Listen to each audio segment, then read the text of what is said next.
ইসমানী মির্জাপুর শুভরাত্রিতে আপনাদের সবাইকে স্বাগত জানাচ্ছি। আমরা আজকে কথা বলবো রাজনীতির হালচাল নিয়ে। প্রিয় দর্শক, আপনারা দেখতে পেয়েছেন যে আমরা অন্তর্বর্তীকালীন সরকারের প্রায় 7-8 মাস আমরা শেষ করেছি এবং আমরা বর্তমান যে প্রেক্ষাপটে আগামী জাতীয় সংসদ নির্বাচন নিয়ে আমরা কথা বলছি এবং এই নির্বাচনের প্রেক্ষাপটে আমরা আজকের যে শিরোনাম সেটি করেছে রাজনীতির হালচাল। এবং এই বিষয়ে কথা বলবার জন্য আমাদের সাথে অতিথি হিসাবে রয়েছেন মাননীয় প্রধান উপদেষ্টার সম্মানিত উপপ্রেস সচিব জনাব মোহাম্মদ আবুল কালাম আজাদ মজুমদার রয়েছেন আমাদের সাথে। স্বাগত জানাচ্ছি আবুল কালাম আজাদ মজুমদার ভাই আপনাকে। একই সাথে রয়েছেন রাজপথের গণ আন্দোলনের একজন যোদ্ধা, গণসংহতি আন্দোলনের সম্মানিত প্রধান সমন্বয়কারী জনাব জুনায়েদ সাকি রয়েছেন আমাদের সাথে। আমরা সাকিব ভাই আপনাকেও স্বাগত জানাই, মজুমদার ভাই আপনাকেও স্বাগত জানাই। আলোচনাটা সাকিব ভাইকে শুরু করি। আমরা মাননীয় প্রধান উপদেষ্টার প্রেস সচিব মজুমদার ভাইকে পরে আসি। আমরা নিশ্চয়ই সাকিব ভাই ফলো করছেন, দেখছেন এবং নিজেও কথা বলবার চেষ্টা করছেন। মাননীয় প্রধান উপদেষ্টার সর্বশেষ যে বক্তব্য, সেই বক্তব্যে তিনি সংক্ষিপ্ত সংস্কারের কথা এবং বলেছেন বৃহৎ সংস্কারের কথা, সেটা নিয়ে রাজনীতি অঙ্গনে আলোচনা হচ্ছে, মিশ্র প্রতিক্রিয়া হচ্ছে। তো এই যে সংক্ষিপ্ত সংস্কারের প্যাকেজের কথা যদি চাই, তাহলে নির্বাচন হবে ডিসেম্বরের মধ্যে, যদি বৃহৎ সংস্কার হয় তাহলে হবে জুনের মধ্যে। তো এটার আসলে দুটার মিলিয়ে আপনি আপনার অবস্থান থেকে কিভাবে দেখছেন? ধন্যবাদ আপনাকে, আমার সহালোচক সহ যারা দেখছেন সবাইকে সালাম, শুভেচ্ছা, আসসালামু আলাইকুম। এখন মাননীয় প্রধান উপদেষ্টা যে কথা বলেছেন, এটা এক অর্থে তার আগের কথারই পুনরাবৃত্তি। আগে তিনি বলেছিলেন যে কম সংস্কার বেশি সংস্কার, এইভাবে এখন একটা সংস্কারের সংক্ষিপ্ত এবং প্যাকেজ এবং বৃহৎ প্যাকেজ। তো মোদ্দা কথাটা একই, যে সংস্কার যেভাবে প্রস্তাবিত আছে সেগুলো যদি সবগুলো করতে হয় তাহলে কিছুটা সময় বেশি লাগতে পারে, এটা তিনি তার ধারণা এবং রাজনৈতিক দলগুলোর সামনে একটা প্রস্তাব রেখেছেন। কিন্তু আমার মনে হয় যে এই কথাটা আমরা আগেও বারবার বলেছি যে মাননীয় প্রধান উপদেষ্টা বারংবার এই কথাটা বলেছেন, তাদের ভূমিকাটা কি, তাদের ভূমিকা ফ্যাসিলিটেটরের ভূমিকা, অর্থাৎ একটা জাতীয় ঐক্যমত্য তৈরি করার জায়গা। এখন এইখানে পদ্ধতিগত দিক থেকে যে পদ্ধতিটা ইতিমধ্যে বহুবার আলোচিত হয়েছে, ঠিকও হয়ে গেছে একভাবে বলা চলে, এবং এটাই আসলে, এটা ছাড়া কোনো উপায়ও এক অর্থে নেই। সেটা হচ্ছে ন্যূনতম জাতীয় ঐক্যমত্যের ভিত্তিতে কিন্তু আমাদেরকে এই রাজনৈতিক উত্তরণ পাড়ি দিতে হবে। এখানে যে জিনিসটা খেয়াল রাখা দরকার, যে পার্থক্য আছে বলেই কিন্তু আমরা ঐক্যের কথাটা বলি। যদি পার্থক্য না থাকতো তাহলে তো ঐক্যের প্রসঙ্গই আসতো না। এখন জুলাই অভ্যুত্থান অনেক বিপ্লবী সম্ভাবনা সৃষ্টি করেছে, এতে কোনো সন্দেহ নেই। এত আত্মত্যাগ, এর মধ্য দিয়ে আমরা নিশ্চয়ই আমাদের যত বেশি সম্ভাবনাটাকে আমরা বাস্তব রূপায়ণ করতে পারবো, সেটাই আমাদের কাঙ্ক্ষিত হবে। কিন্তু এই যে আকাঙ্ক্ষা, এই আকাঙ্ক্ষা তো একজন যেভাবে ডিফাইন করেন আরেকজন সেভাবে নাও করতে পারেন। এইটাই তো পার্থক্যের জায়গা হচ্ছে। আকাঙ্ক্ষা সবাই ধারণ করছে, কিন্তু এক একজন এক একভাবে সেটাকে উপলব্ধি করে, এক একজন একইভাবে সেটাকে প্রকাশ করে। গণতন্ত্র মোটা দাগে একটা কমন জায়গায় আছে, কিন্তু সেই গণতন্ত্রেরও বোঝাপড়া দলভেদে, ব্যক্তিভেদে পার্থক্য হচ্ছে। তো এই পার্থক্যের মধ্যে ঐক্য কতটুকু তৈরি হবে, সেইটাই হচ্ছে আমাদের মূল প্রশ্ন। এবং সেই ক্ষেত্রে ন্যূনতম জাতীয় ঐক্যমত্যের ভিত্তিতে আমাদের এই রাজনৈতিক উত্তরণ, ট্রানজিশন আমরা পাড়ি দেওয়া, সেটাই আমাদের পদ্ধতিগত দিক। জুলাই অভ্যুত্থান যেহেতু একটা কালেকটিভ এফার্ট ছিল, রাজনৈতিক দল, শ্রেণী পেশার সংগঠন, নানা সংগঠন, ব্যক্তিবর্গ ছিলেন, শিক্ষার্থীরা একটা অগ্রণী ভূমিকার জায়গায় ছিল, তাদের একটা আন্দোলন এই অভ্যুত্থানের টার্ন নিয়েছে। কাজেই এই জায়গা থেকে এবং যে বিপুল আত্মত্যাগ আমরা দেখি, সাধারণ লাখো কোটি মানুষের যে অংশগ্রহণ দেখি, ফলে এটা একটা জাতীয় ব্যাপারে পরিণত হয়েছিল। এখানে কোনো একটা নির্দিষ্ট রাজনৈতিক শক্তি পুরো বিষয়টার উপরে ব্যাপক প্রাধান্য তৈরি করে, তারাই ক্ষমতা দখল করে পুরো রাষ্ট্রশক্তির গতিমুখ তারাই নির্ধারণ করেছেন, ব্যাপারটা এই জায়গায় ঘটেনি। ফলে 5ই আগস্টের পর থেকে একটা ঐক্যমত্যের প্রসঙ্গটা সামনে এসেছিল, এবং আপনি সরকার গঠন থেকে শুরু করে সব কিছুর মধ্যেই সে ঐক্যমত্যের একটা প্রকাশ দেখবেন। সবাই আমরা গিয়েছি, সরকারকে সমর্থন জানিয়েছি, এবং এই সরকারটা সকলের সমর্থনের ভিত্তিতে গড়ে উঠেছে। সেটাই এই সরকারকে শেষ পর্যন্ত রক্ষা করতে চেষ্টা করা উচিত এবং তাদের সফল হওয়া উচিত। কারণ এইটা যদি ব্যর্থ হয় তাহলে আমরা নানা ধরনের খাদের মধ্যে পড়তে পারি, সংকট দানা বাঁধতে পারে এবং জটিল রূপ নিতে পারে।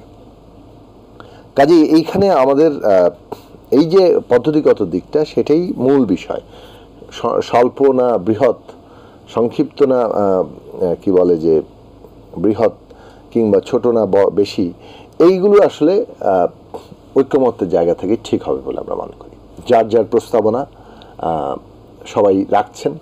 ইতিমধ্যে সংস্কার কমিশনগুলো গঠিত হয়েছে এবং এটা আমরা সঠিক মনে করি। আমরা নিজেরা প্রস্তাব করেছিলাম যে এই ধরনের কমিশন দরকার, কেননা অনেকেরই অনেক প্রস্তাব আছে, কিন্তু যখন এটাকে একটা পেশাদারিত্বের সাথে প্রত্যেকটা সংস্কারের বিভিন্ন দিকগুলো খুঁটিনাটি বিশ্লেষণ করা, অভিজ্ঞতা এবং কিছুটা গবেষণা এবং নানা দেশের সাথে তুলনা, এই সব কিছু মিলিয়ে একটা প্রস্তাবনাকে হাজির করা, এবং সেইখানে আপনার এই ফ্যাসিলিটেটরের কাজটা তারা করেছেন। এখন এর মধ্যে সবগুলো প্রশ্নে সবাই যে ঐক্যমত্য হবেন এমনটা নয়। সেই জায়গাতে তারা যেভাবে সর্বসম্মত একটা কোন কোন পয়েন্টে সর্বসম্মতি তৈরি হচ্ছে সেই তৈরি করার একটা পদ্ধতি দিয়েছেন। সেই পদ্ধতি নিয়ে অনেক আপত্তি আছে, কিন্তু বিকল্প কোনো পদ্ধতি প্রস্তাব না করলে এই পদ্ধতি আপাতত অনুসরণ করতে হচ্ছে। এখন আমরা কি ঠিক করতে যাচ্ছি, আমরা মোটামুটি এটা বুঝতে পারছি যে সংস্কারের যে প্রস্তাবগুলো আছে, অর্থাৎ 5টা কমিশনের প্রস্তাব নিয়ে ঐক্যমত্য কমিশন আপনার কোন কোন প্রস্তাবগুলোতে সর্বসম্মতি আছে সেটার একটা তালিকা করবেন, কোন কোন জায়গায় আংশিক সম্মতি আছে সেটা তালিকা করবেন, কোথায় দ্বিমত আছে সেগুলোর একটা তালিকা হবে। যেগুলো সর্বসম্মত সেগুলো এবং যেগুলো আংশিক সম্মত সেগুলো নিয়ে আলাপ আলোচনার মধ্য দিয়ে আরও কতটা সর্বসম্মতি অর্জন করা যায় সেইটা হবে লক্ষ্য। হয়তো ধরুন আগামী 1 মাস কিংবা কতটা সময় তারা নেবেন, সেই মধ্যেই এই আলাপ আলোচনাটা শেষ করবেন। তারা শেষ করলে আমরা সর্বসম্মত হচ্ছি কিংবা ঐক্যমত্য তৈরি হচ্ছে যে সমস্ত পয়েন্টে, ওইগুলো আমরা মনে করি আমাদের বিবেচনা, আমাদের বুঝ অনুযায়ী এটাই হবে ন্যাশনাল চার্টার। এরপরে যেগুলোতে আর একমত পোষণ করা গেল না, সেগুলো এক ধরনের জুলাইয়ের আকাঙ্ক্ষা, বিভিন্ন দল গোষ্ঠী ব্যক্তি আকাঙ্ক্ষা হিসেবে থাকবে, যার যার মতো করে এটা জনমত, অধিকতর জনমত সৃষ্টি করবে। সেগুলো নিয়ে নির্বাচনের এজেন্ডা হতে পারে, বিভিন্নভাবে বিভিন্ন দলগুলো সেটা করবেন। ন্যাশনাল চার্টার যেটা হবে বলছি, এই ন্যাশনাল চার্টার কিভাবে বাস্তবায়ন হবে পরে দ্বিতীয় প্রশ্নটা আসবে। প্রথম প্রশ্নটা একটা ন্যাশনাল চার্টার তৈরি করা, জাতীয় সনদ তৈরি করা, যেখানে সবারই ঐক্যমত্য আছে। মানে যেগুলিতে ঐক্যমত থাকবে না সেগুলি কি হবে? সেগুলো নিয়ে যার যার দলগতভাবে যারা যারা করবেন জনমত জনমত তৈরি করবেন। ধরুন কেউ প্রস্তাব করছে সংখ্যানুপাতিক নির্বাচন পদ্ধতি, একেবারে লোয়ার হাউসে, আবার একজন মিলছে না, তাহলে যদি এটা বিষয়ে ঐক্যমত্য না হলে, তাহলে যাদের এজেন্ডা মানে যারা এটাকে প্রস্তাবনা করছেন তারা অধিকতর জনমত সৃষ্টি করবেন, এবং সেটার পরে নির্বাচনের মধ্যে দিয়ে তারা যদি সংখ্যাগরিষ্ঠতা লাভ করেন তাহলে তারা সেটার জন্য ফাইট করবেন। তাহলে যেগুলো ঐক্যমত হবে না সেগুলো নির্বাচনের পরে তারা জনমত সৃষ্টি করে, নির্বাচনের আগেও জনমত সৃষ্টি করতে পারে, নির্বাচনে তার একটা প্রতিফলন থাকতে পারে। রাজনীতি তো কোথাও বসে থাকে না যে এটা আগে আর পরে। আমরা একটা আমাদের তো দলীয় ঘোষণা আছে, তাহলে তো আপনি আমার দলীয় ম্যানিফেস্টো আছে না, দলীয় ম্যানিফেস্টো নিয়ে তো আমি জনগণের কাছে যাবই, কিন্তু আমরা যে পয়েন্টগুলোতে একমত দেখেছি, অন্য দল আরেক মানে সবগুলো পয়েন্টে একমত হয়নি, ফলে আমাদের কমন মিনিমাম একমতটাই তো গ্রহণ হচ্ছে, জাতীয় সনদে যাচ্ছে। আর যেগুলো একমত হচ্ছে না সেটা নিয়ে আমরা জনগণের মধ্যে আমাদের প্রচারণা করব। মানে সেগুলো নির্বাচনকে পিছিয়ে দেওয়ার কোনো চ্যালেঞ্জ আছে কিনা? যেগুলো এর সাথে নির্বাচন পেছানোর কি সম্পর্ক? আচ্ছা, এটার সাথে নির্বাচনকেও পেছাতে চাইলে এটা অজুহাত করে পেছাতে পারে, কিন্তু এটা নির্বাচন পেছানোর এটা কোনো কার্যকারণই হতে পারে না। কেননা নির্বাচনের জন্য আমাদের দরকার হচ্ছে যে আমরা কোন কোন প্রশ্নগুলোতে ঐক্যমত্য পোষণ করছি সেগুলি জাতীয় সনদ হবে, সেগুলো বাস্তবায়নের প্রশ্নটা এখন দাঁড়াবে।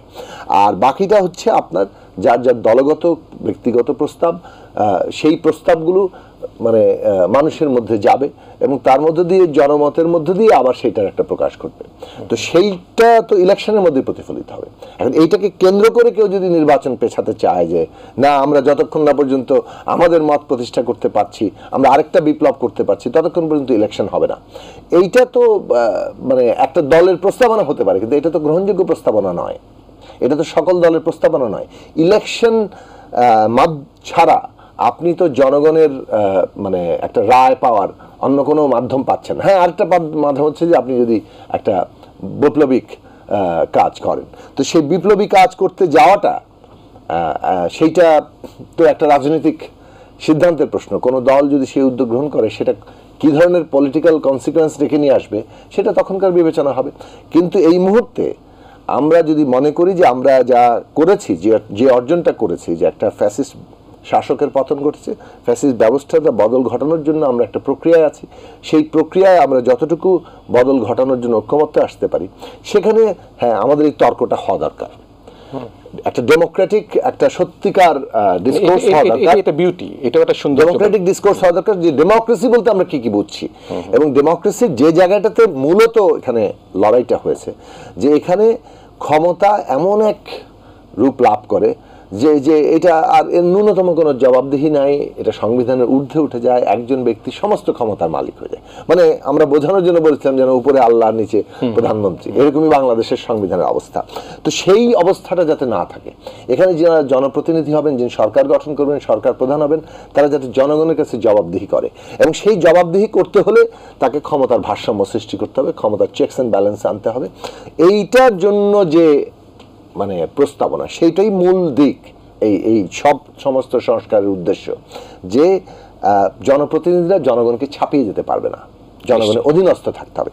সেইটা থাকার যে ব্যবস্থা বলি, সেইটা নিয়ে এখন কোনটা হয়, অর্থাৎ আপনি বলছেন যে এটা করলেই জনগণের কাছে জবাব দিতে হয়, আমরা বলছি যে না, হচ্ছে না। কারণ 53 বছরের অভিজ্ঞতা আছে। 53 বছরের অভিজ্ঞতা, অনেকে বলেছেন এই সংবিধান মানলেই তো কি বলে যে সব ঠিকঠাক হয়ে যায়। না, ঠিক হয়ে যায় না, কারণ এই সংবিধান নিজেই অনেক চেকস অ্যান্ড ব্যালেন্সের জায়গা বন্ধ করে দিয়েছে। প্রধানমন্ত্রীকে তো কোনো জবাবদিহিতার জায়গা রাখেনি, ফলে এটা প্রধানমন্ত্রীর ইচ্ছা অনিচ্ছার ব্যাপার হয়ে দাঁড়িয়েছে, যে আচ্ছা আমি যদি দয়া করে আপনার ভোটটা দিলাম তো দিলাম, আর আমি যদি না দিতে চাই কেউ আমাকে ঠেকাইতে পারে না। আমরা বলছি যে না, ঠেকাতে পারতে হবে, এবং ঠেকাতে পারার পদ্ধতি থাকতে হবে, কিন্তু এবং সেই পদ্ধতিটা থাকলে তখন জনগণের মধ্যেও একটা পোলারাইজেশন তৈরি হয়, রাষ্ট্রের প্রতিষ্ঠানগুলোর মধ্যে পোলারাইজেশন তৈরি হয়, তখন সবকিছু একজন ব্যক্তির আজ্ঞাবহ হয়ে পড়ে। সেক্ষেত্রে একেবারে সংক্ষেপে যদি এমসিকিউ উত্তর হয়, নির্বাচন কখন প্রত্যাশা করেন আপনি? আপনার বিবেচনা বা আপনার দলের বিবেচনা বা সামগ্রিক জনগণের আকাঙ্ক্ষা কি হতে পারে? এটি কি ডিসেম্বর? অলরেডি তৈরি হয়ে গেছে, ডিসেম্বর জুন। এখন এইখানে আপনার মানে আমাদের ঐক্যমত্যের উপরে এটা নির্ভর করবে যে আমরা কবে এটা যেতে পারি। সে অবস্থায় আপনি কি নিজের কোনো মতামত দিতে পারেন কিনা? আমরা মনে করি যে রাজনৈতিক দিক থেকে এখন আমরা যে পর্বে এসেছি, তাতে এই সংস্কারের যে প্রয়োজনীয় ঐক্যমত্য তৈরি হয়ে গেলে সেগুলোর কোনটা অ্যাডমিনিস্ট্রেটিভ অর্ডারে হবে আর কোনটা ইলেকশন করে নির্বাচিত সংসদ আয়োজন ওই সংস্কারগুলোকে মানে সম্পন্ন করবে, এটা আমরা নির্ধারণ করে ফেলতে পারলেই ইলেকশন রোড ম্যাপ ডিক্লেয়ার করে ফেলা উচিত। জি, এবং সেটা আর্লিয়েস্ট পসিবল। নিশ্চয়ই মিস্টার আবুল কালাম মজুমদার শুনছিলেন, এবং আমরা একটা স্মুথ ট্রানজিশনের কথা বলছিলাম। এবং এইবার আমরা কিন্তু আলোচনায় আনি না যে রোজায় যে স্বস্তিটা মানুষ, সবসময় আমরা দেখেছি যে রোজা আসলে দ্রব্যমূল্যের দাম বাড়ে, কিন্তু কাঁচামরিচ থেকে আরম্ভ করে, পেঁয়াজ থেকে আরম্ভ করে, আলু থেকে আরম্ভ করে 500 টাকায় কিন্তু এক মাসের একটা প্যাকেজ কেনা সম্ভব হয়, ছোটোখাটো তরকারিগুলো সম্ভব হচ্ছে। তো সে থেকে অন্তর্বর্তীকালীন সরকার নিশ্চয়ই, আমি মনে করি সর্বমহলেই এটা থেকে একটা সাধুবাদ পাওয়ার কথা। এই স্মুথ ট্রানজিশন নিয়ে আমরা কথা বলছিলাম। নিশ্চয়ই আমরা ফ্যাসিস্ট সরকারকে বিদায়ের জন্য ছাত্র জনতা সকলে মিলে ঐক্যবদ্ধভাবে কাজ করেছে। এখানে ক্রেডিট নিয়ে কারো ভাগাভাগির আমরা সে জায়গায় যেতে চাই না। আমরা মনে করি সকলের এখানে অবদান আছে। ছাত্ররা অগ্রভাগে ছিল, অন্যরা সবাই রাজনৈতিক দলগুলো ছিল।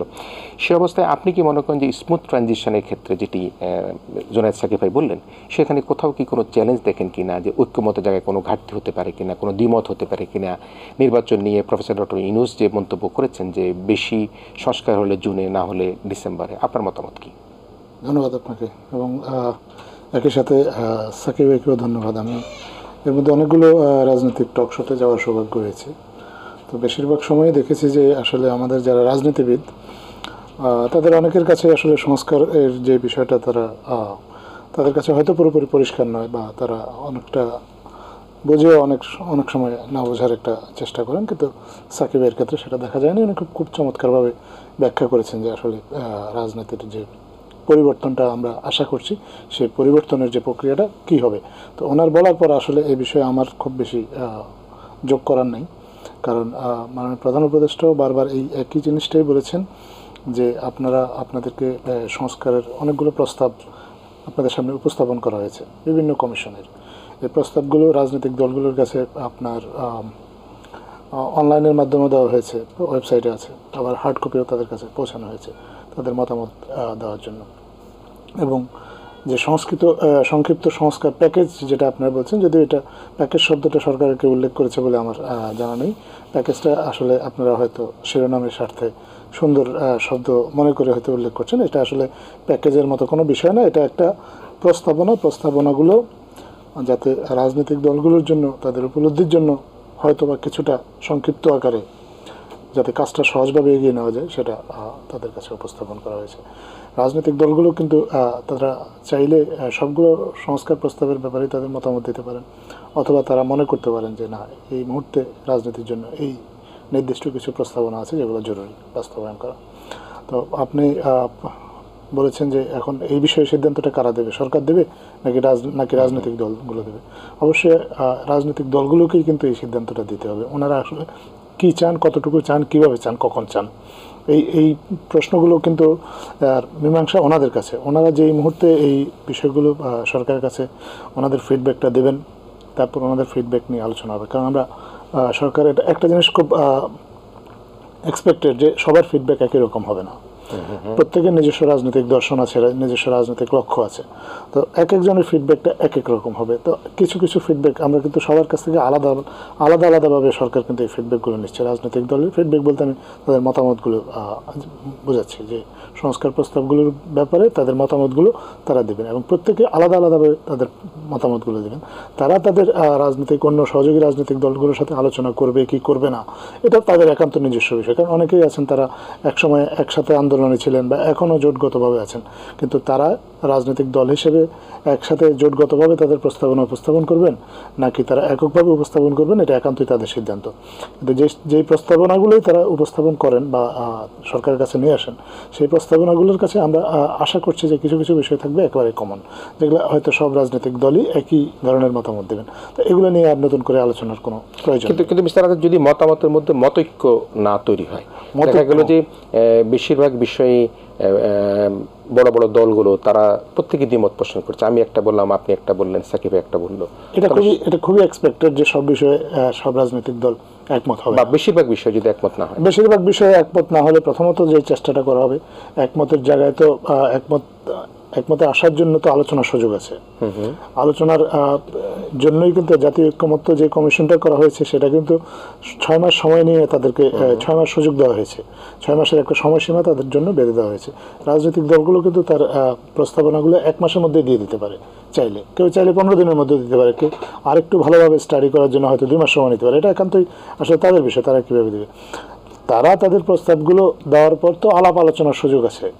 আমাদের এখন তো দেশে কোনো স্বৈরাচারী সরকার নাই যে তার মতামতটাই অন্যের উপর চাপিয়ে দেবে। সে যেটা বলবে ওই ঘুরে ফিরে এটাই গ্রহণ করতে হবে। অন্যরা কিছু ডামি মানে মতামত প্রদানকারী সাজানো হবে, যারা এসে ডামি মতামত দিয়ে মানে at the end of the day সরকার যেটা চায় সেটাই আসলে মেনে নেবে। এখন তো কিন্তু সেরকম কোনো বিষয় না। এখানে তো এই সংস্কারের নামে কিন্তু কোনো নাটক সিনেমা মঞ্চস্থ করা হচ্ছে না। এটা একটা মূর্তিমান বাস্তব একটা বিষয়, এবং এটা খুবই ক্রিটিক্যাল একটা বিষয়।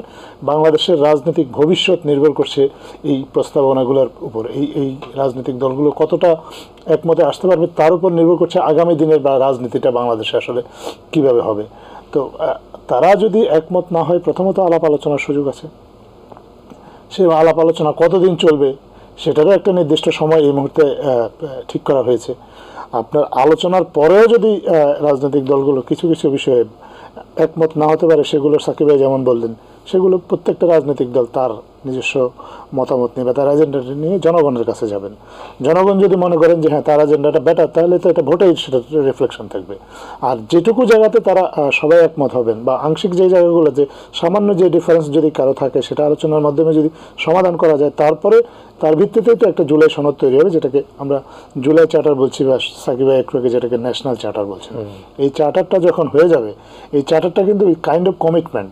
এটা আপনার হয়ে যাওয়ার পরে চার্টারের মধ্যেই বলা থাকবে যে নির্বাচনটা কিভাবে হবে এবং কতটুকু সংস্কার এই চার্টারের আলোকে নির্বাচনের আগে সম্ভব আর কতটুকু নির্বাচনের পরে হবে, সেটাও কিন্তু এই চার্টারে বলা থাকবে।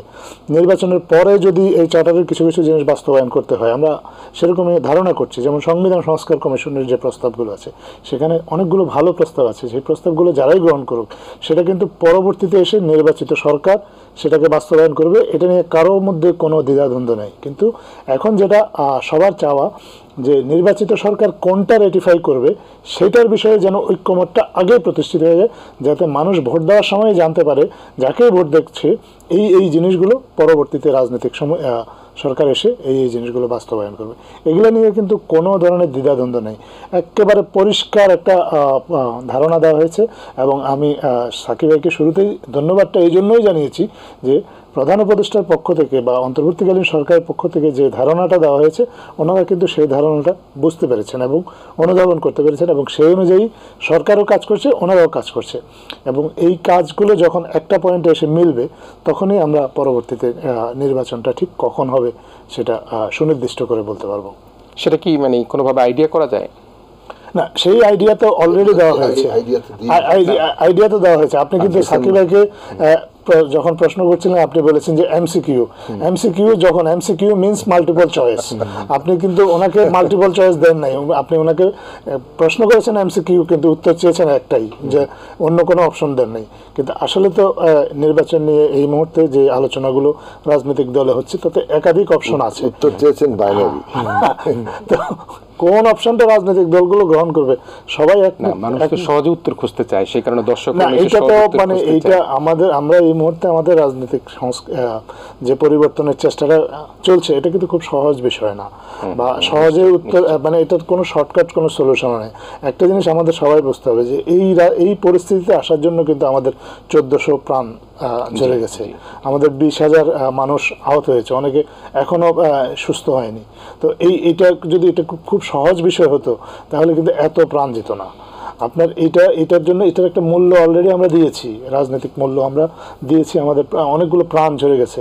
এখন আমরা যদি এই জায়গাটাতে খুব মানে এটাকে যদি হেলাফেলা করি, এটাকে যদি খুব সহজভাবে নিই বা হালকাভাবে নিয়ে যদি এটাকে আমরা রাজনৈতিক কোনো একটা সাধারণ একটা সমাধানের দিকে যাই, তাহলে কিন্তু এই প্রাণের মূল্য আর দেওয়া হবে না, এবং আমাদের এই প্রাণের বিনিময়ে আমরা যে সুযোগটা আমাদের জন্য তৈরি হয়েছে, সেই সুযোগটাও হাতছাড়া হয়ে যাবে। নিশ্চয়ই। প্রিয় দর্শক, আমরা স্মুথ ট্রানজিশনের কথা বলছিলাম। আমরা নিশ্চয়ই আস্থা রাখতে চাই, বিশ্বাস রাখতে চাই রাজনৈতিক দলগুলো সহ অন্তর্বর্তীকালীন সরকারের যারা ঐক্যমতে কাজ করছেন, সকলে মিলে কিন্তু আমরা একটা স্মুথ ট্রানজিশনের মাধ্যমে নির্বাচনের আয়োজনের একটা অপেক্ষায় রয়েছে। আমরা একটা ছোট্ট বিরতি নিচ্ছি।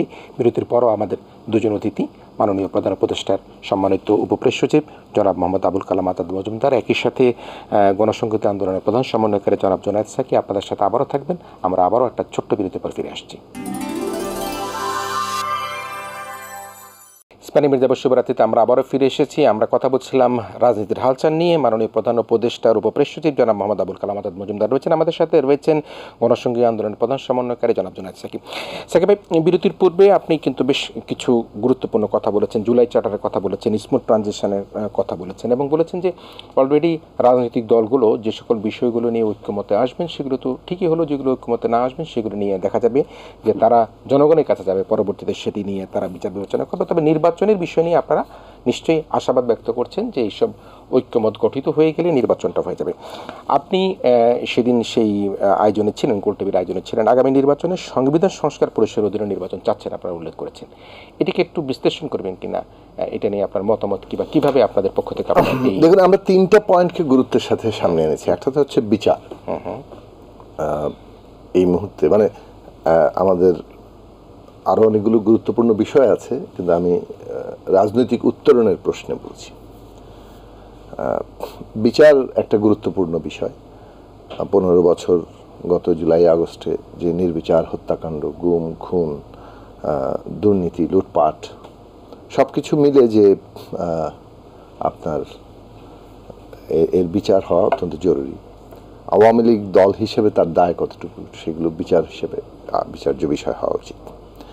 দ্বিতীয় প্রশ্ন হচ্ছে যে আমরা সংস্কার করব কিভাবে, এবং সংস্কার করার জন্য নির্বাচন কিভাবে আমরা করব। এখন সংস্কারের ক্ষেত্রে যেটা আমরা বলেছি যে জাতিসংঘের কাছে আমরা আমাদের দেশের এই গণতান্ত্রিক রূপান্তরে তারা আমাদের দেশের পাশে থাকবে, সেটা আমরা প্রত্যাশা করেছি। জাতিসংঘের মহাসচিবও বলেছেন যে আমরা আপনাদের পাশে আছি, আপনারা নিজেরা একটা ঐক্যমত্যের ভিত্তিতে এই কাজটা সম্পন্ন করুন। এটাই তার মোদ্দা কথা ছিল, এবং তিনি নিজেও তার নিজের অভিজ্ঞতা, পর্তুগালে তার অভিজ্ঞতার কথা বলেছিলেন। যাই হোক, ওই প্রসঙ্গে বিস্তারে না যে আমি এটা বলি যে এখন এতক্ষণ আমরা বিচারের প্রশ্ন তো আলোচনা আগে করেছি, আজকে সংস্কার নিয়েও কথা বললাম যে সংস্কারের মোটা দাগে আমি মনে করি 3টা অংশ আছে, তার মধ্যে শেষ পর্যন্ত এটা 2টো অংশ হবে। এক হচ্ছে যেগুলোতে সর্বসম্মত হলাম, যেগুলোতে আংশিক একমত, আর যেগুলোতে একমত হওয়া গেল না। আংশিক একমতগুলো নিয়ে আসলে আলাপ আলোচনা চলবে, এবং তার মধ্যে আবার কিছু পয়েন্ট সর্বসম্মত হতে পারে, আর যেগুলো হলো না সেটা আসলে দ্বিমতেরই রূপ নেবে। তো মূলত শেষ পর্যন্ত কি দুই ভাগে ভাগ হবে। এখন যেটা সর্বসম্মত হবে সেটাই জুলাই চার্টার হিসেবে আসবে, কিংবা ন্যাশনাল চার্টার। এবং আমাদের দিক থেকে আমরা প্রস্তাব যেটা রাখছি যে দেখুন, প্রশ্নটা এসছে কিন্তু সংস্কার, নতুন রাজনৈতিক বন্দোবস্ত। আর আমরা নতুন রাজনৈতিক বন্দোবস্ত কথাটা বলেছিলাম ক্ষমতা ব্যবস্থাটা বদলানোর জন্য। এখন এই নতুন রাজনৈতিক বন্দোবস্ত, রাষ্ট্রের বিনির্মাণ, সেইটার জন্য একটা গণতান্ত্রিক সংবিধান। এখন সেক্ষেত্রে আমরা যদি আমাদের 5ই আগস্টের পরবর্তী প্রক্রিয়া লক্ষ্য করি, তাহলে দেখব যে এখানে সংবিধানটা বহাল রেখেই সংবিধান সংস্কারের কথাটা সামনে আনা হয়েছে সরকারের দিক থেকে। এবং সরকার কিন্তু একটা সংবিধান সংস্কার কমিশনই করেছে। যেহেতু সংবিধান সংস্কার কমিশন করেছে, কিন্তু সংস্কারটা সাধারণ অ্যামেন্ডমেন্ট না, যথেষ্ট তাৎপর্যপূর্ণ সংস্কার হচ্ছে। কাজেই সেই দিক থেকে এটা যেমন নতুন একটা সংবিধান লিখতে গেলে একটা গণপরিষদ নির্বাচন, কিংবা যাকে বলে সংবিধান সভার নির্বাচন, কনস্টিটিউয়েন্ট অ্যাসেম্বলি, যেটা একটা সংবিধান নতুন করে গঠন করে, কিংবা শুধু সংবিধান না, একটা রাষ্ট্রটাও গঠন করে। তো এখন এই যে কনস্টিটিউয়েন্ট অ্যাসেম্বলি, সেটা নতুন করে সংবিধান লেখার প্রশ্ন। আমরা বলেছি যে যেহেতু সংবিধান সংস্কার করাটাই লক্ষ্য হিসেবে ঠিক করা হয়েছে, এবং তার জন্য একটা সংবিধান সংস্কার কমিশনও গঠন করা হয়েছে, সেদিক থেকে এই নির্বাচনটাকে বরং সংবিধান সংস্কার পরিষদ কিংবা সংবিধান সংস্কার সভা আখ্যায়িত করা উচিত। এখন এটা কেন করতে হবে আখ্যায়িত? এটা একটা সাধারণ পার্লামেন্ট হলে 2/3 মধ্যে দিয়েই তো আমরা এই সংস্কারগুলো পাশ করতে পারি, যেটা অনেকেই আবার বলছে না। কিন্তু আমাদের দিক থেকে বক্তব্যটা হচ্ছে যে দেখুন, এখানে অ্যামেন্ডমেন্ট, বিদ্যমান সংবিধানের সাথে আপনি যখন একটা অ্যামেন্ডমেন্ট করেন, তখন আদালতের একটা হস্তক্ষেপ থাকে যে এই সংবিধানের সাথে এই অ্যামেন্ডমেন্টটা সাযুজ্যপূর্ণ হলো কিনা। যে হিসেবে আপনি দেখেন 13th সংশোধনী হয়েছে, তারপর আদালত বলল যে এটা সংবিধানের সাথে সাযুজ্যপূর্ণ নয়, সেজন্য এটা বাতিল হয়ে গেল, 15th সংশোধনী আসলো। এখন আমরা আবার দেখতে পাচ্ছি 15th সংশোধনী সাযুজ্যপূর্ণ নয়, ফলে তার উল্লেখযোগ্য অংশ বাতিল হয়ে গেছে। তাহলে আমরা যেটা করতে যাব সেটা যদি 8th সংশোধনী হয়, তাহলে সেটাকে আদালত কর্তৃক এভাবে আবার বাতিলযোগ্য থাকবে? আমাদের বক্তব্য হচ্ছে সংবিধানটা কি, এই সংবিধানেও বলা আছে সংবিধান জনগণের ইচ্ছা কিংবা অভিপ্রায়ের প্রকাশ, উইল অফ দি পিপল। তাহলে সেইটা কনস্টিটিউয়েন্ট অ্যাসেম্বলির মধ্যে দিয়ে কি ঘটে আসলে, যে আমরা জনগণের কাছ থেকে ম্যান্ডেট নিচ্ছি একটা সংবিধান নতুন করে লেখার। এখন আমরা কি করছি, সংবিধান তাৎপর্যপূর্ণভাবে মানে সংস্কার করছি। তাহলে সেটা আমরা ম্যান্ডেট নিচ্ছি যে আমরা এই সংসদটা জনগণের কাছ থেকে ম্যান্ডেট নিলাম এই সংবিধানটাকে সংস্কার করার। সেই ম্যান্ডেটটা নিলে আমরা এই যে জাতীয় চার্টার, সেটাকে আমরা বাস্তবায়ন করতে পারি। তখন এটা উইল অফ দি পিপলে পরিণত হয়। সেই ক্ষেত্রে আদালতের তখন কর্তব্য হবে এইটাকে সুরক্ষা দেওয়া, এটাকে ডিফেন্ড করা।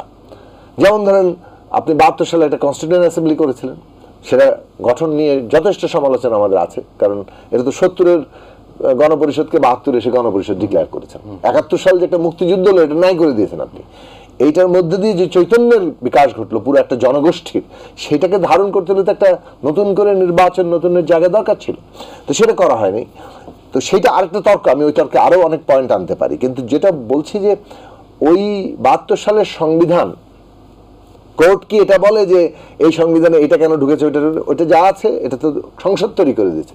কোর্টের কাজ হচ্ছে ওটাকে ডিফেন্ড করা, এবং পরবর্তী যে কোনো সংশোধনী অথবা যে কোনো কর্মকাণ্ড সংবিধানের আলোকে হয়েছে কিনা সে বিষয়ে মতামত প্রদান করা, কারণ কোর্ট ওখানে অভিভাবক হিসেবে আছে। তাহলে ওই জায়গা থেকেই এই সংসদ, আগামী যে আমাদের 13th সংসদ তৈরি হবে, এটা একটা যদি কনস্টিটিউশন রিফর্ম অ্যাসেম্বলি হয়, তাহলে একদিকে সে এই রিফর্মটা যে পিপলের উইল সেটা আকারে আসছে, ফলে এই উইলটাকে সুরক্ষা দিবে আদালত। অন্যদিকে এটা ডুয়েল কাজ করবে, এটা প্রথম দিন থেকেই এটা একটা সংসদ, সাধারণ সংসদ হিসেবে তার দায়িত্ব পালন করবে। প্রথম দিনই সরকার গঠন যেটা সাধারণত হয়, মানে অর্থাৎ প্রথম দিন থেকেই সরকার গঠনের প্রক্রিয়া শুরু হয়, সেটাও যেমন হবে, সরকার গঠিত হবে এবং একই সাথে এটা মানে সংবিধান সংস্কার করবে। এবং সেই জন্য আমাদের আরেকটা প্রস্তাব হচ্ছে যে এখানে আমাদের একটা ঐক্যমত্য, যে কথাটা উনি বলতে চাইলেন যে এখানে একটা ন্যাশনাল চার্টার হবে, এখন সেই চার্টারের মধ্যে আগামী নির্বাচনটা কি হবে এটা চার্টারে লেখা থাকাটা খুব জরুরি। প্রথমে নয়, প্রথমে চার্টারটা অর্জন করি আমরা, সেটা খুব জরুরি। দ্বিতীয়ত হচ্ছে নির্বাচনটা কি হবে সেটা বিষয়ে একটা ঐক্যমত্য হলে ভালো হয়, এবং সেই ঐক্যমত্যের জায়গায় আমাদের প্রস্তাব যে যেহেতু আমরা সংস্কারই করতে চাচ্ছি তাহলে এটাকে রিফর্ম অ্যাসেম্বলি বলা ভালো, এবং সেই সংস্কারটা যাতে পিপলের উইল আকারে থাকে, অর্থাৎ এখানে জনগণই ম্যান্ডেট দিচ্ছে, কাজে এই সংসদের রায় চূড়ান্ত, সেইটা আমাদের তৈরি করা দরকার। কিন্তু এই সংসদ একই সাথে গভর্নমেন্ট, সরকারও গঠন করবে এবং দেশ পরিচালনা করবে, দুইটা নির্বাচনের কোনো প্রয়োজনীয়তা নেই। এই একই নির্বাচনের মধ্যে দিয়ে আমরা একদিকে সংবিধান অর্জন করতে পারি, আরেকদিকে এটা করতে পারি। তো সে বিষয়ে একটা ঐক্যমত্য দরকার।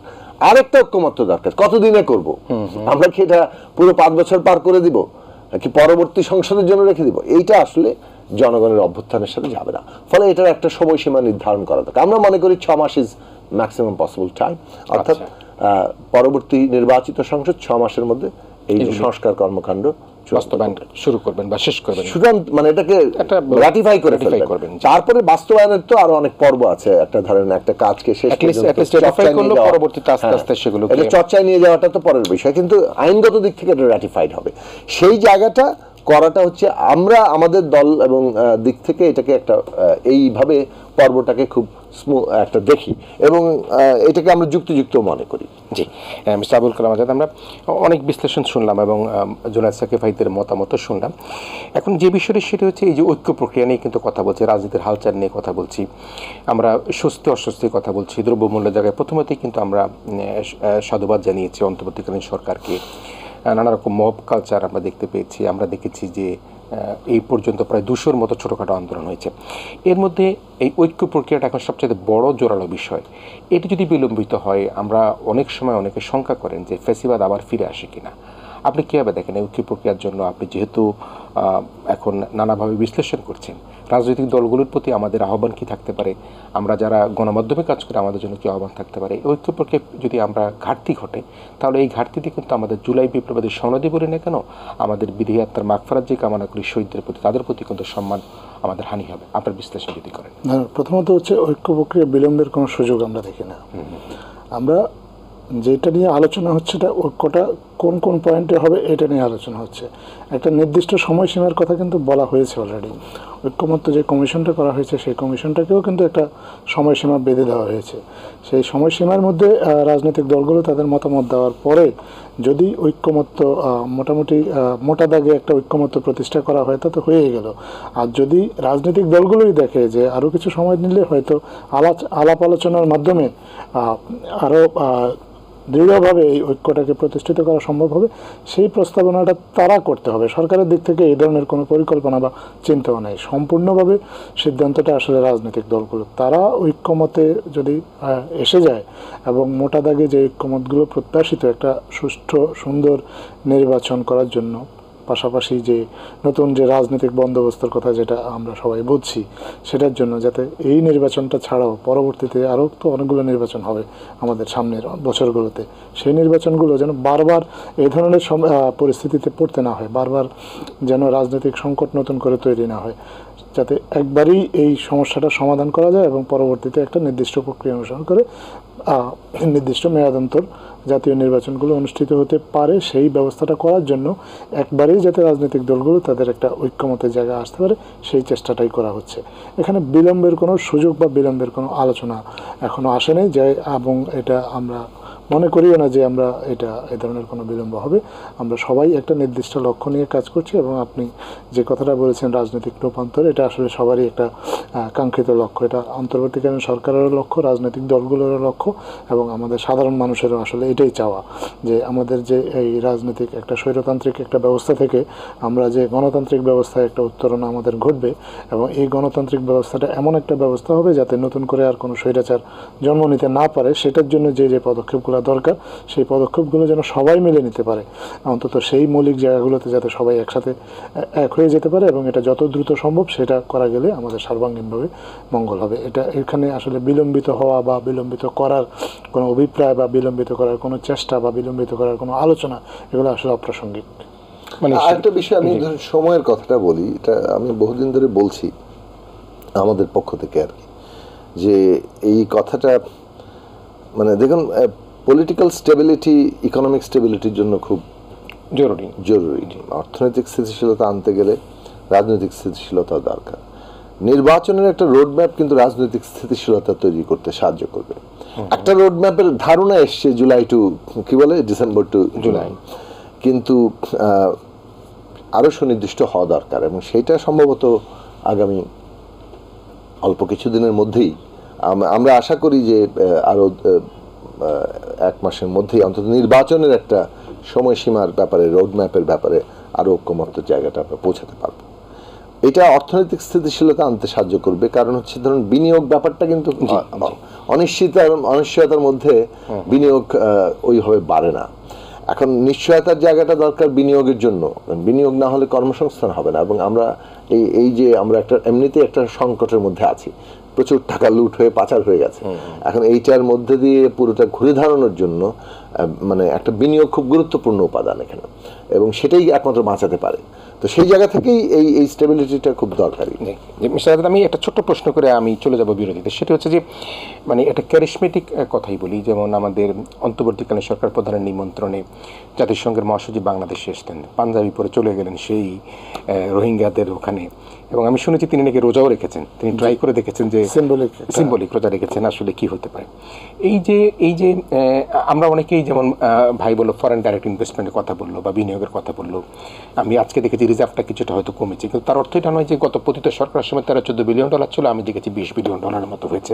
নিশ্চয়ই এটা আপস অ্যান্ড ডাউন করবে, সরকার সেটা নিয়ন্ত্রণের চেষ্টা করবে। এই যে ক্যারিশমাটা এবং এর মধ্যে দিয়ে আমরা আমাদের পরবর্তী যে রাজনীতিক যারা আসবেন তাদের জন্য তারা কি হবে, যেমন মনে করেন এই যে এই মুহূর্তে আমরা দেখতে পেলাম যেটা রোহিঙ্গাদের নিয়ে সবচেয়ে বড় একটা আয়োজন যেটি করে ফেলেন, 1 লক্ষ লোক ইফতারি করলেন।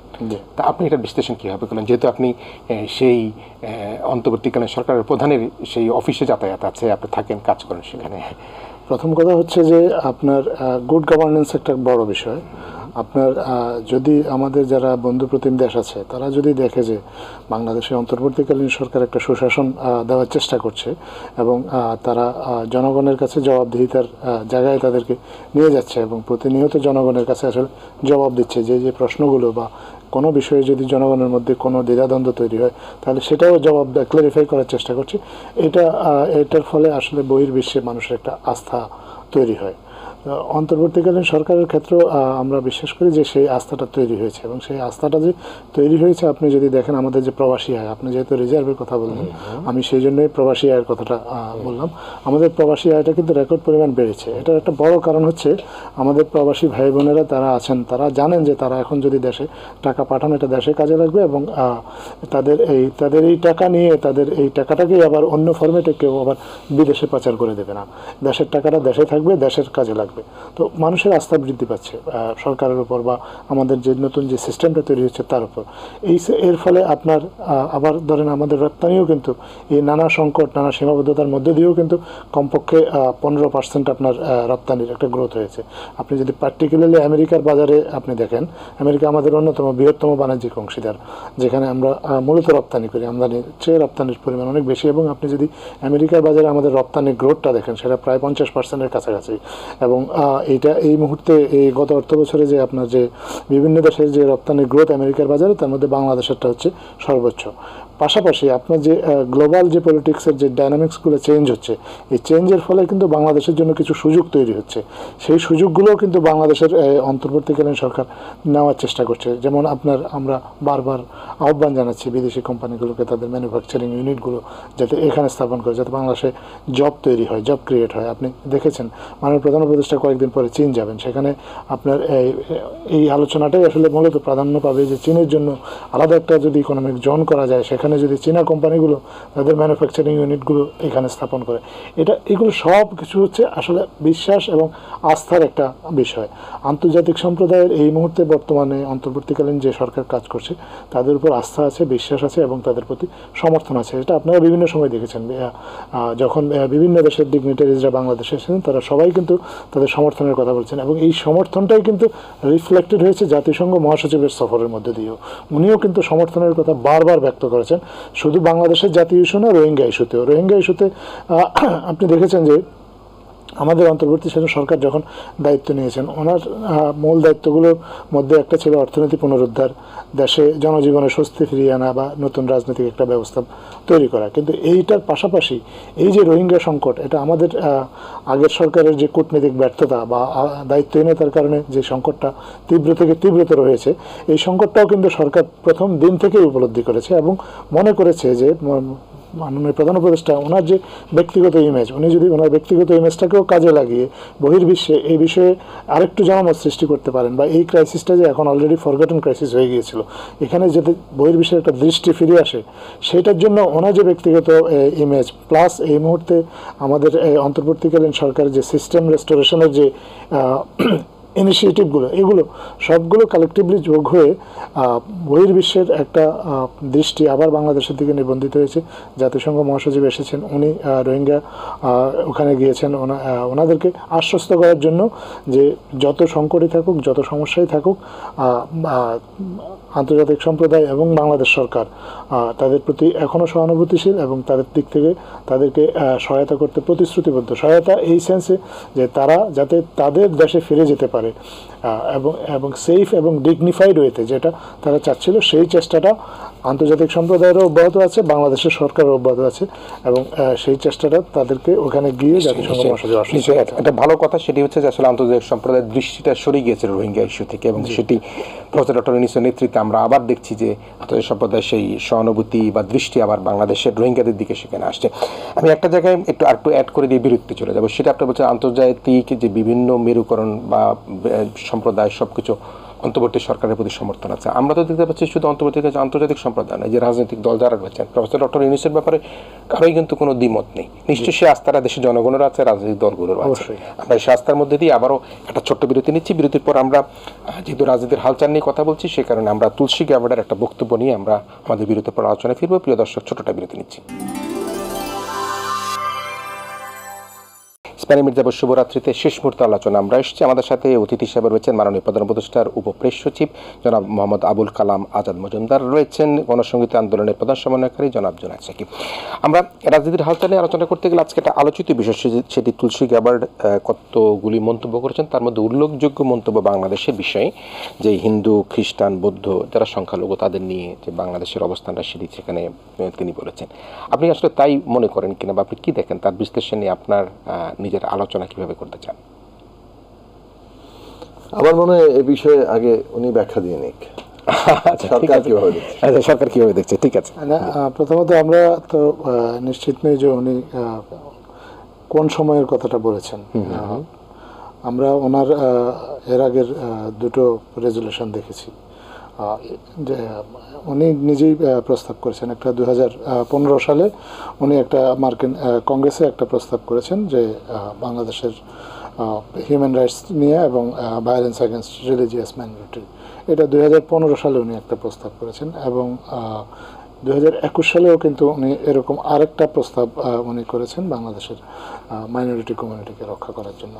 তো সেই দিক থেকে যদি আমরা দেখি যে এই কনসার্নটা কিন্তু ওনার এই এখনকার সময়ের আসলে বিষয়টা না, এটা ওনার কনসার্নটা অনেক দিন ধরে। এবং বাংলাদেশের মাইনরিটির আমরা তো দেখেছি যে বাংলাদেশে আসলে মাইনরিটির যে রিপ্রেশনটা হয়েছে বা রিপ্রেশনের কথা বলা হয়েছে, সেটা আগের সরকারের আমলে এত বেশি হয়েছে, সেগুলো নিয়ে ওনারাও কনসার্ন ছিলেন। সেইটারই ধারাবাহিকতায় হয়তোবা উনি কোনো কনসার্ন প্রকাশ করে থাকতে পারেন। কোন প্রেক্ষাপটে উনি আসলে মন্তব্যটা করেছেন সেটা এই মুহূর্তে সুনির্দিষ্টভাবে নিশ্চিত হয়ে আমাদের পক্ষে বলা সম্ভব না। তবে আমরা যেটুকু মনে করি যে একটা যদি দুইটা ফ্রেন্ডলি নেশনের মধ্যে মানে সম্পর্কটা এমন হওয়া উচিত যে একজনের ব্যাপারে যদি আরেকজনের কোনো কনসার্ন থাকে, সে যাতে সেই কনসার্নটা ব্যক্ত করতে পারে। এটা কিন্তু ফ্রেন্ডশিপেরও একটা টার্ম আমরা মনে করি, কারণ তাহলে এক ধরনের ওপেননেস থাকে। তো উনি সেই দিক থেকেও বলেছেন কিনা আমরা সেটাও জানি না।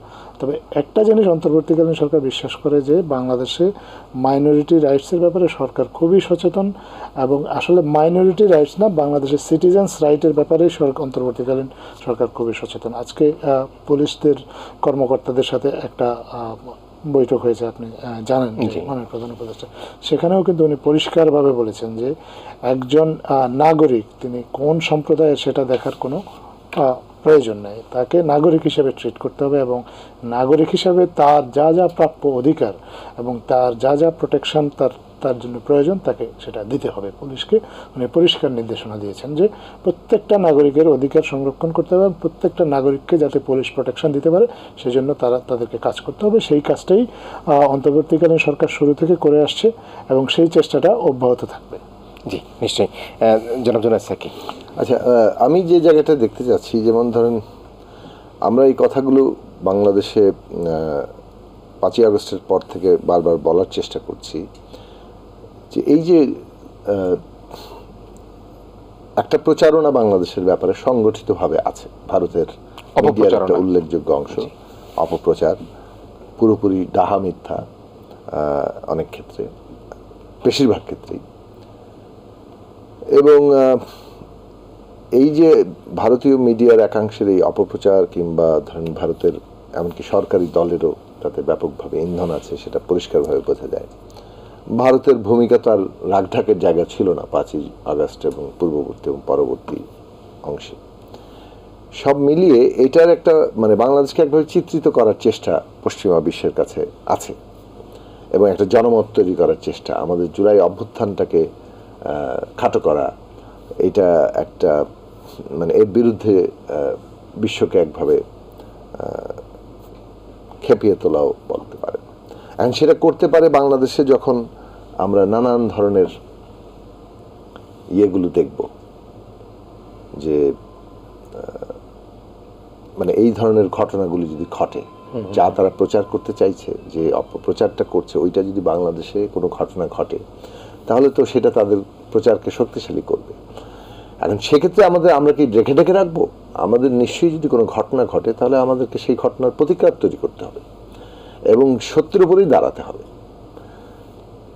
এখন বাংলাদেশে যে ঘটনা কিছুই ঘটছে না তা কিন্তু না, আমরা দেখতে পাচ্ছি এক ধরনের মব অ্যাটাক হচ্ছে, সেটা মাজারে হোক, মানে সেটা সংখ্যালঘুদের নিরাপত্তার ভীতি তৈরি করছে, ধর্মীয়ভাবে জাতিগতভাবে যারা সংখ্যায় কম তাদের এখানে একটা নিরাপত্তা ভীতি তৈরি করছে। এবং আমরা তো দেখছি মেয়েরাও পর্যন্ত এখানে নানাভাবে হুমকির মধ্যে আছে, তারা নিরাপত্তার ভীতির মধ্যে আছে। এইগুলো কিন্তু একদম অবাস্তব নয়, সবটাকে প্রচারণা বলে আমরা কিংবা ফ্যাসিবাদের দোসরদের তৎপরতা এগুলো বললেই পুরো জিনিসটা কিন্তু ওই একই টাইপ হবে, যে আমরা ওদের ঢেকে রাখার চেষ্টা করছি। আমাদের সত্যকে যেটুকু আছে সেই সমস্যাগুলো দূর করার চেষ্টা করা দরকার। সরকার ইন্টেনশন খুবই পরিষ্কার, সেটা মাননীয় প্রধান উপদেষ্টা পরিষ্কার বলেছেন, এবং এই সরকার এবং ফ্যাসিবাদ বিরোধী শক্তিগুলোর মধ্যেও এই জায়গাটা স্পষ্ট আনা দরকার যে আমাদের ইন্টেনশনটা কি। আমাদের ইন্টেনশন হচ্ছে এখানে বাংলাদেশের প্রত্যেক নাগরিকের মর্যাদা প্রতিষ্ঠা করা, যেটি আজকে বলে, এবং সেইখানে ধর্ম, জাতিগত কিংবা লিঙ্গীয় পরিচয় নির্বিশেষে কেউ যাতে এখানে কোনো রকম অধস্তনতার শিকার হয়, কিংবা রাজনৈতিক বিশ্বাস কিংবা তার চর্চা। এখন ধরেন এই যে প্রশ্নগুলো, তাহলে যারা এগুলো করে তারা কারা, এটা চিহ্নিত করা দরকার। জুলাই অভ্যুত্থানের নামে কেউ যদি মনে করে যে মানে মব অ্যাটাক করা যাবে, এটা তো জুলাই অভ্যুত্থান হলো না, এটা তো জুলাই অভ্যুত্থান ধ্বংস করার তৎপরতা হলো। কাজে মব অ্যাটাক যেটা হচ্ছে সেই অ্যাটাকগুলোকে কিন্তু বন্ধ করতে হবে, টেক লাগিয়ে দেওয়া, সরকারকে খুবই মানে কঠোর ভূমিকায় যেতে হবে সেখানে।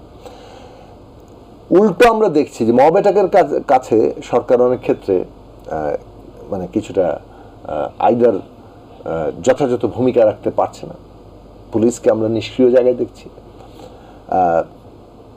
এইটা অনেকগুলো প্রমাণ আছে, বহু জায়গায় এখনো পর্যন্ত। গতকালকে খবর হচ্ছে যে কোথাও হামলা করা হচ্ছে, আগুন লাগিয়ে দেওয়া হচ্ছে, বিশেষত মাজারের উপরে হামলাটা খুব কনসিস্টেন্টলি হচ্ছে। এইটা বন্ধ করাতে হবে, কারণ এটা কিন্তু নানানভাবে, এখন তো ফেসবুকের যুগ, একটা ছবি দেখি আপনি, আর যেটা প্রধান উপদেষ্টা মাননীয় প্রধান উপদেষ্টা জাতিসংঘের মহাসচিবের কাছে এই কথাটা বলেছেন, এই যে মিস ইনফরমেশন, ডিসইনফরমেশন ক্যাম্পেইন, এইটাকে মোকাবেলা করা যাচ্ছে না। এখন একটা ছবি দেখি আপনি কতভাবে এটাকে প্রচার করতে পারেন এবং কিভাবে করা হচ্ছে সেটা আমরা দেখছি, কিন্তু এগুলো বন্ধ করতে হবে। হয়তো ছবিগুলো মানে অনেক পুরনো ছবিকে বাস্তবে দেখানো হয়, আমরা তো এগুলো দেখেছি কিভাবে পলিটিক্যাল অন্য জায়গার পলিটিক্যাল ব্যাটল। হ্যাঁ, এক সম্প্রতি আমরা দেখলাম যে মানে যাই হোক কথা বিস্তার না বাড়াই, যে কিন্তু উল্টোর জায়গাটা যেটা বলতে চাইছিলাম যে এই যে ছাত্ররা একটা প্রতিবাদ করলো, সেখানে পুলিশের সাথে ধাক্কাধাক্কি হলো, ধর্ষণের বিরুদ্ধে প্রতিবাদ মিছিল করতে গিয়েছে, প্রধান উপদেষ্টার কাছে স্মারকলিপি দেবে, সেখানে পুলিশের সাথে ধাক্কাধাক্কি হয়েছে।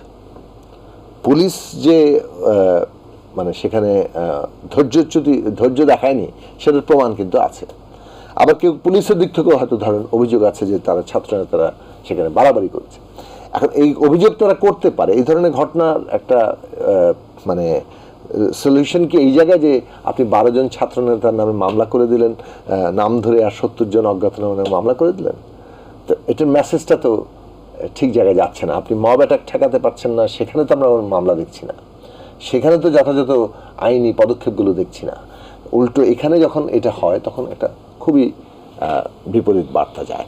এখন এই আমাদের বক্তব্য হচ্ছে যুক্তরাষ্ট্র এমন একটা দেশ যেখানে নানান দেশের লবি কাজ করে এবং সেখানে একটা নানা লবিস্টের মাধ্যমে একটা নির্দিষ্ট প্রচারণাকে সেখানকার পলিসি লেভেলে নিয়ে যাওয়ার চেষ্টা করা হয় এবং সেটা যে গেছে সেটা আমরা ডোনাল্ড ট্রাম্প যখন তার ইলেকশন প্রচারণা করছেন সেখানে বাংলাদেশ নিয়ে তিনি একটা কমেন্ট করেছেন।